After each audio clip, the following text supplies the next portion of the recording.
வணக்கம் நண்பர்களே. இந்த இப்போ நான் பதிவு பண்ணுற இந்த வீடியோவை ஒரு 2 ஹவர்ஸ் முன்னாடி பண்ணியிருந்தேன். அதில் எதுவும் சவுண்டு வரலைன்னு சொல்லியிருந்தாங்க. ஒரு கமெண்ட் வந்துருந்துச்சு. அதனால் ரீஷூட் பண்ணியிருக்கேன்.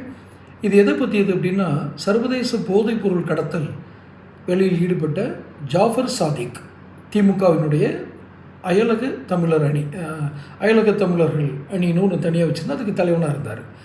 யார் இருக்காங்கன்னு பாருங்கள். சர்வதேச போதைப்பொருள் கொக்கைனு, பெட்டமைன், டிட்டமைன் எல்லாமும் போட்டு கடத்தி டெல்லியில் அந்த பொருட்கள் பிடிபட்டு அதனுடைய ரூட் எங்கே இருக்குன்னு பார்த்து அப்புறம் இவர் பிடிச்சாங்க.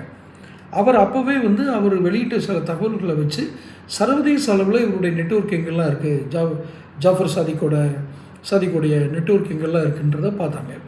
அப்படி பார்க்குறப்போ பல்வேறு நாடுகள், அந்த நாடுகளுக்குள்ளே இவங்க போய் நடவடிக்கை, இந்திய புலனாய்வு அமைப்புகள் போய் நடவடிக்கை எடுக்கணும்னா இட் வில் டேக் டைம்.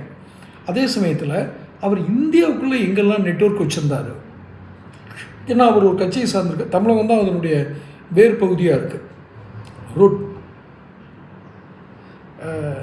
இங்கேருந்து தான் மற்ற இடங்களுக்கு அது சப்ளை இருக்கிறதா தெரியுது. அப்போ தயாரித்த இடங்கள் வெவ்வேறு இடங்களாக இருக்கலாம். அப்போது இந்த ஜாஃபர் சாதிக்கை வீடியோ எடுக்கிறாங்க. என்ன அவர் சொல்கிற வாக்குமூலத்தை, அந்த வாக்குமூலத்தில் அவர் என்ன சொன்னாரோ, கன்ஃபெஷனில் என்ன சொன்னாரோ அதை அப்படியே பதிவு பண்ணி வச்சுக்கிட்டாங்க. கன்ஃபார்ம் பண்ணணும் இல்லையா? அவர் அந்த நேரத்தில் என்ன வேணாலும் சொல்லலாம். யார் சாதிக்கு என்ன வேணாலும் சொல்லலாம். நான் இன்னாருக்கு கொடுத்தேன், எக்ஸு கொடுத்தேன், ஒய் கொடுத்தேன், இந்த கட்சி கொடுத்தேன், அந்த கட்சி கொடுத்தேன், என்ன வேணாலும் சொல்லலாம். ஆனால் எல்லாத்தையுமே கன்ஃபார்ம் பண்ணணும். இந்த ஊர்ஜிதப்படுத்துறதுக்கு இவ்வளோ காலம் எடுத்துக்கிட்டு இப்போ தான் எல்லாம் ஊர்ஜிதமாகிருக்கு. எந்த கட்சிக்கு மெயினாக கொடுத்துருக்காங்க, அதுவும் தமிழ்நாட்டில் ரொம்ப மேலிடம் அப்படின்னு நம்ம கருதக்கூடிய கட்சிக்கு ஏகப்பட்ட பணம் போயிருக்கு. ஜாஃபர் சாதிக் கொடுத்த பணம், ஏகப்பட்ட பணம் கட்சி நிதியாகவே போயிருக்கு.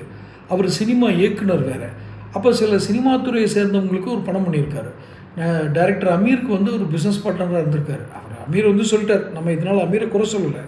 அமீர் என்ன சொன்னார்னா, ஐயா எனக்கு அவர் என்னுடைய உறவினர் மூலம் தெரிய வந்துச்சு, அவர் நான் பிஸ்னஸில் சேர்த்தேன், அதுக்கப்புறம் ஒன்றும் அவர் இந்த மாதிரி தான் சம்பாதிக்கிறாருன்னு எனக்கு தெரியாதுட்டார். உண்மையும் இருக்கலாம், நாம் அமீரை குறை சொல்கிறக்காக சொல்லலை. இப்போ ஜாஃபர் சாதிக் கொடுத்த வாக்குமூலத்தில் தமிழகத்தில் உள்ள அரசியல்வாதி, மிக பெரிய கட்சியினுடைய அரசியல்வாதிகள்லாம் பணம் ஃபண்டிங் கொடுத்துருக்காரு அப்படிங்கிற தகவல் வச்சு இப்போ அடுத்த கட்ட நடவடிக்கைக்கு புலனாய்வு அமைப்புகள் நகர்கின்றன. யார் கைதாக போகிறாங்க? அப்பாவா, மகனா, மாப்பிள்ளையா, பங்காளியா, அந்த கட்சி தலைவரா, இந்த கட்சி தலைவரா? தொடர்ந்து பேசுவோம். சேனல் சப்ஸ்கிரைப் பண்ணிக்கங்க, நோட்டிஃபிகேஷன் பெல் பதிவு பண்ணிக்கோங்க.